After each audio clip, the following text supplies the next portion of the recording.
You're tuned in to another episode of Recruitment Entrepreneurs by Recruit CRM. Hey guys, welcome to another episode of Recruitment Entrepreneurs by Recruit CRM. And today I have the pleasure of talking to Phoebe Chadwick, who, full disclosure, also happens to be a customer of Recruit CRM. So Phoebe, can you give us like a quick intro on your story, who you are, what do you do today, and how did you get here? Yeah, absolutely. So I'm Phoebe. We specialize in accounts and finance recruitment at .recruit, which is my business. And we've been established, it was 2 years last week. So I have in total now 9 years recruitment experience. Prior to setting up at .recruit, I worked for one of our local market leaders for 7 years. And at the moment we have 3 employees, including myself, and we've just made an offer on a 4th. So we are looking to scale quite rapidly. Purely focusing at the moment on accounts and finance recruitment.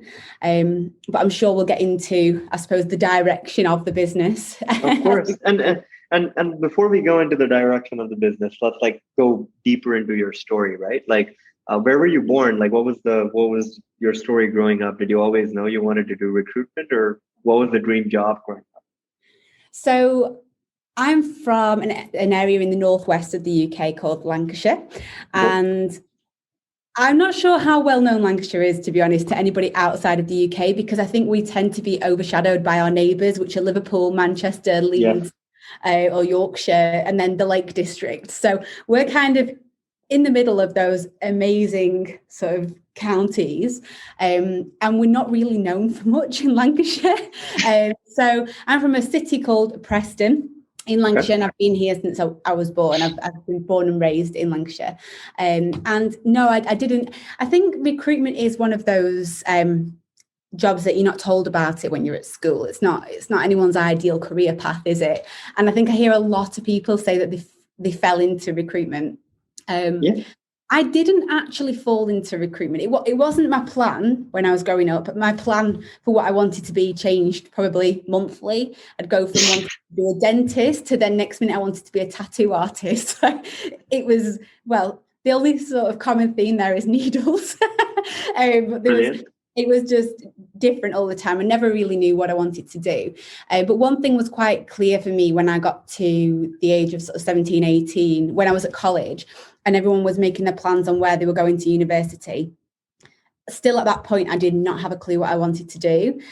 Wow. But I really didn't want to go and spend what would have been, nearly 30 grand and get myself into 30 grand's worth of debt to not actually know what I wanted to do. So the plan was I was going to take a year out and try and figure it out. And during that time, I'll get myself into some kind of role. So I managed to find a sales role, like a telesales role. And was that your first job? Just to stop you there, or did you have jobs before that, like college job? Yeah, I've always worked since I was sort of 14. I shouldn't really say that. I think you're not allowed. Is that legal? Yeah, that's not legal. Yeah. Well, so I did work. That wasn't going to stop me. Not being old enough was going to stop me. So I've worked since the age of 14, and throughout college, I had sort of 4 different jobs. I just loved working. What was your first job? What was your first job ever? Right. My first ever job was working in a cafe as a day girl. So I just sort of serve customers and collect plates and things like that. And then most of my jobs were around sort of the hospitality industry whilst I was in college. Got it. And quick question, right?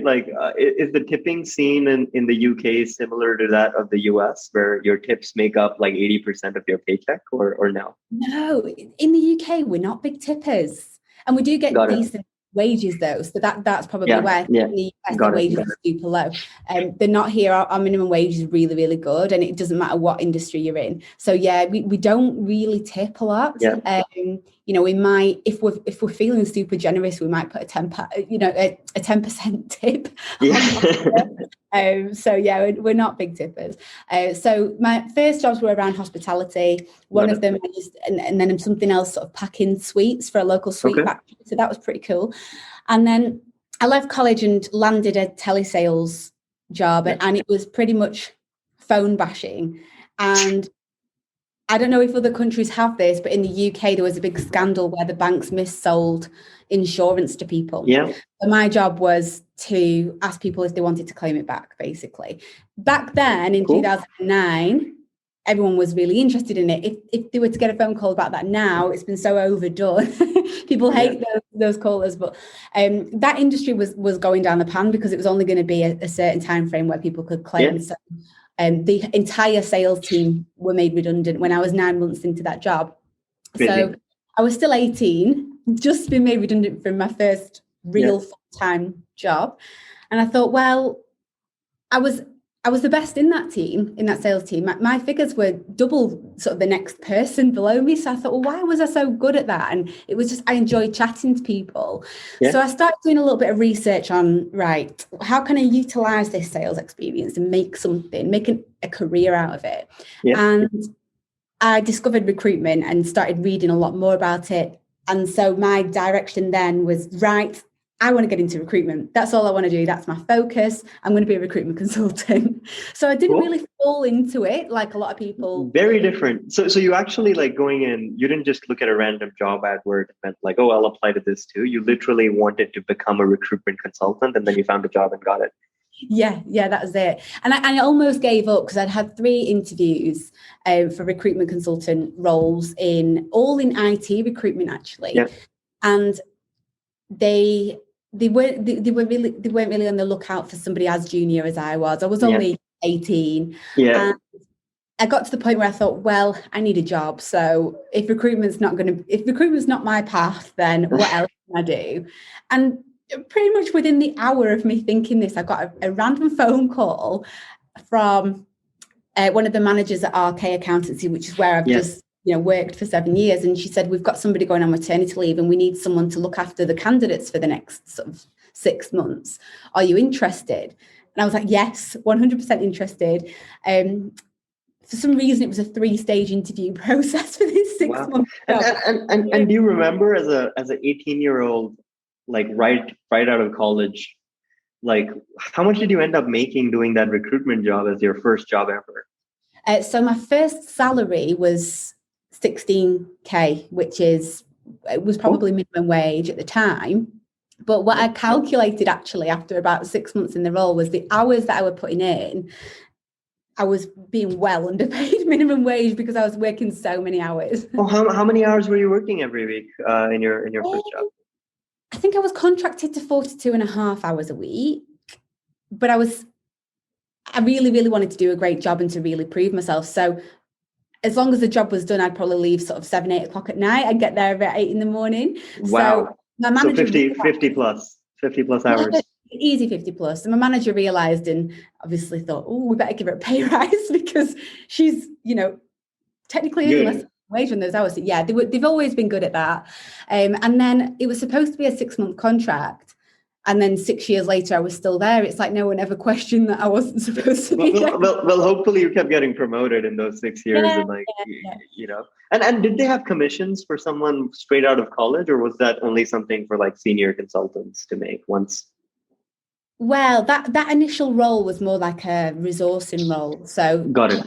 There wasn't really any commission. But I think when they started to realize that I was actually making placements, they thought, well, she's already in a recruitment consultant role. Let's change the job title. Let's give her the pay rise so that she's on the right money. And then let's put a commission scheme in place. Was that a complete game changer into like becoming a consultant with commission versus like, an entry-level resourcer? I've never earned that kind of money in my life. And all of my friends had gone to uni. So they were coming back from uni. And I remember when I was 19, I was taking home a basic of probably about 20K. So my salary went up, but then earning about another 15 grand a year commission on top of that. So that's crazy. I was for a 20-year-old raking it in, 19, 20. Were you basically making more money at 20 than your friends would make once they graduated?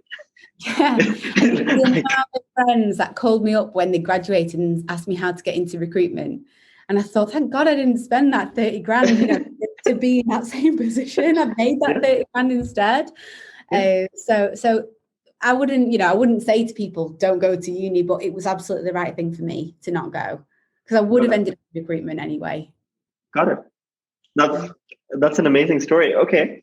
And so what made you decide to like leave your job?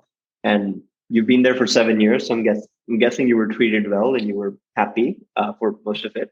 And what flipped that switch where you were like, hey, I'm going to do this by myself and take all of the pain and the risk and like all of everything involved in starting a business? Yeah. For me, it was more of an ethical thing, I would say. There'd been a lot of change over the business over that time, and over that 7 years, God knows how many different managers and regional managers and directors we had. And the business was part of a PLC that was headquartered in London. So we hardly ever saw that person in that top dog seat in London. Got it. So towards the end, so each year I'd absolutely grafted my backside off and, was a consistent biller. I got, promotion after promotion after promotion and was climbing my way up the ladder. And I had big plans for where I wanted to go within that business. And within this particular year, I was working towards a promotion target.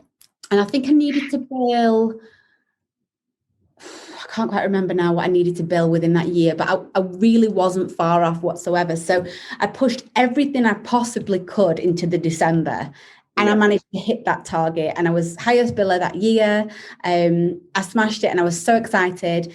And then for the first time ever in that January following that, I flatlined and I didn't bill anything because my heart and soul had gone into meeting this target. And I was devastated. And I'm the sort of person that I put so much pressure on myself anyway. It gets depressing. Last thing I need is for someone to come down heavy on me because I'm already coming down heavy on myself.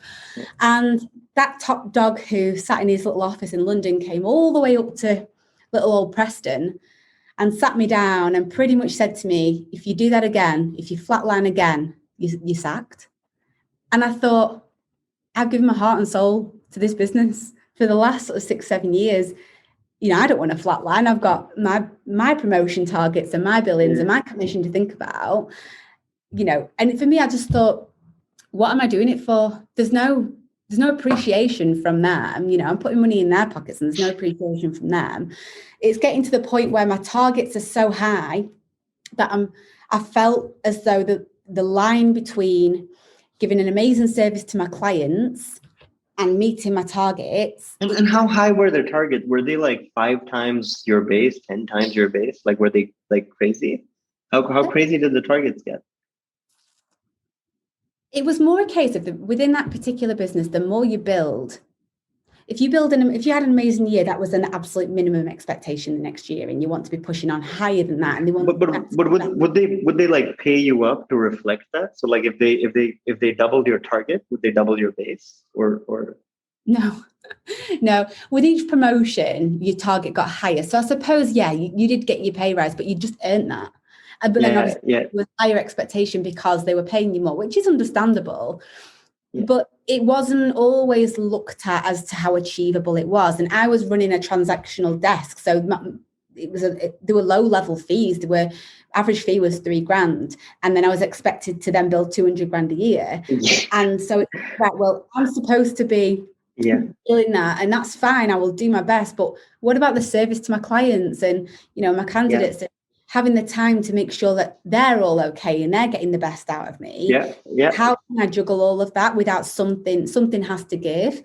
So I kind of got to that point where I was just pushed to breaking point. And in that meeting that day when he said that, something flicked in my brain and I thought, no, I can't do this anymore. I can't, I'm not going to sacrifice these relationships I've spent my entire career building for a target that,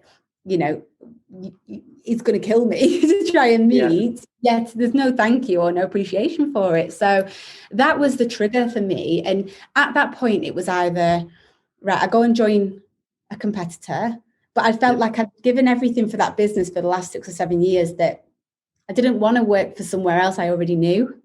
So that was ruled out. So it was, okay, do I either start up on my own or do I change my sector? And I thought, well, what a waste of those relationships that I have. Yeah. So I took the plunge and I decided in the February that I was going to start on my own. And then COVID happened. Well, no, this was the year before COVID. So COVID hadn't even happened. I didn't even know about COVID. So this was January, February that we had that conversation that I decided I was setting up on my own. Then my last day with that business was the last day of June. So I spent those next sort of 4 or 5 months saving up as much money as I possibly could to be able to fall back on. And thinking about it, right? Like this is something that new entrepreneurs don't have an idea of. Like, and you're obviously in the UK, so it's different in every country and city, but how much money do you think needs to go in for someone to start their own recruitment practice as just one person?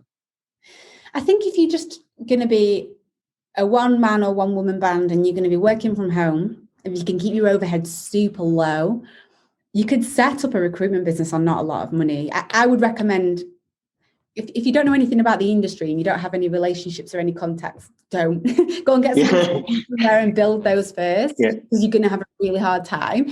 But providing you've got the contacts and you can use, I suppose, your billings as a basis of what you're likely to start earning. So I wouldn't say you need a lot of money to initially set up, but for me, I wanted to be able to pay myself. I saved up half of what I was expecting my salary to be, because I didn't want to be drawing money out of the business over the first. Got it. I just wanted to build that pot so that I could then make my first hire. Got it. So would a better number be like 6 months of whatever your monthly expenses are? Yeah, I would say so. Yeah. And got it. And how long did you take to like place your first candidate from the time you started? Oh God, that's a good question. I'm not entirely sure. Do you have a rough idea? I do think it was within my first month, because I did have obviously my restricted covenants, so I couldn't touch my clients. I was lucky that was only 4 months. But within accountancy recruitment, there's 2 areas. There's accountancy practice. So there's which is incredibly candidate driven. If you've got one practice candidate, you're going to place them. There'll be 15 jobs that could be there for them. You're going to place them. And then there's the industry, which is my market that I've always worked. And industry, you might have 10 candidates to every one job. So I managed to come across a really good, solid practice candidate within my first couple of weeks. And to help me understand this better, can you explain what the difference between a practice or industry candidate is? Yeah, so within accountancy practice, so they would be your accounting firms that will sort of complete the accounts for small companies. Like a smaller KPMG. Yeah, exactly. The KPMG are a practice, but obviously they're big four, bigger. So they're huge. So right the way down to, there might be a small accountancy practice with 3 or 4 accountants in there, and they've got their portfolio. And then within industry, so that's kind of these sort of large business, or from SME upwards, if you will have a finance department, and then they might have like an FD, financial controller, management accountant, and got it. So that's the 2 sectors. And is the reason the practice area is candidate driven because the candidate carries relationships with them? Could be, yeah, it could be. I think what we tend to find is a lot of people won't move from practice because they're tied into really strict training contracts. Yeah. And then when they qualify, a lot of them make the move into industry. So what we tend to find is those more senior level practice people are just few and far between. And a lot of the time, because of this, their existing firms will try everything that they possibly can to keep hold of them. Got it. So that tends to be the reason why it's candidate driven. And a lot of people then want to take all that expertise and move into industry, but no one really moves the other way from industry to practice. So I managed just to find a really fab practice candidate within my first month, and was really lucky really in placing them, and it kind of snowballed from there. And I expected, well, this is why I saved my first 6 months' wage, because I expected it to be really quiet and to be slow building it. But as soon as I was out of my restricted covenants on month four, the vacancies were just flowing in. It was fab, and a bit of a boost, because then I knew for sure that those relationships were my relationships and not the relationships of the place I've been working at for. Yeah. And how long, because I know, obviously since you are a Recruit CRM customer, I know that you grew from being a one-man or one-woman band to now a team of 3, scaling to 4 next month. So how long did you take to like make your first hire, and how did you think about it? Because that's a huge expense, right? That's that's literally probably the largest expense on your P&L, right? Yeah. Apart from your own salary. So how did you think about it? How did you think about now is the right time to hire someone and this is how you're going to bring them in and pay them, blah, blah, blah? Yeah. Well, because of the amount of different ways that the accountancy recruitment market can be split. So we only recruit in Lancashire. And because of all the different levels, and then there's the practice and industry, I already had in my head when I started the different desks that would be available for people. So from day one, I kind of thought someone could come in and quite easily build this desk if I could afford them. So for me, one thing I was really conscious about and really passionate about was making sure that if I bring somebody in, this is going to be a stable role for them and that I can absolutely afford them. So I wanted to wait until I had 12 months of their salary in the bank, just because I was being, I don't know, overly cautious with it being my first hire. Of course. Was a really good choice in hindsight because obviously she joined and then the pandemic hit. So, and as it happens, despite the pandemic, she's done absolutely amazingly. It's like there wasn't one.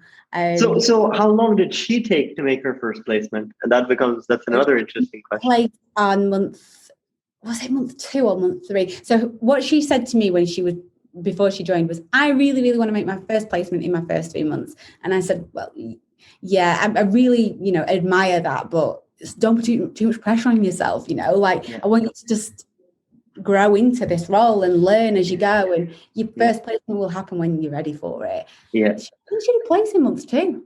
It was definitely within the first 3 months. If not month 2, it was early month 3. And the biggest fee that the business had seen. Wow. And so literally you're saying within month 2 or month 3, she was paying for herself as a professional, right? Yeah. So she wasn't, and this is the biggest challenge someone has, right? Like when they're growing their business, is like hiring folks that are basically a drag on your cash flow, right? Because you're paying them and you're not generating anything. But every time you find someone great that comes in and is just basically contributing back, that's magical. And so I'm guessing in her first year, she probably generated more than the salary that was set aside to be paid, right? So, yeah, absolutely. And don't get me wrong, it was up and down because she was new. She'd never done recruitment before. So I think it does take a while to establish a consistent desk process, of course, really consistently. So there were a few up and downs. And she really beats herself up about that as well. And I'm just like, it's fine, my expectation of what I wanted, my first hire and what I expected that to look like over the next 12 months, she's head and shoulders above what my expectation was. So, that's amazing. Yeah, she's done really well. So she joined, so I met her when the business was only 4 months old and I wasn't ready yet, but I knew, I actually met her at a networking event that I almost didn't go to. Okay.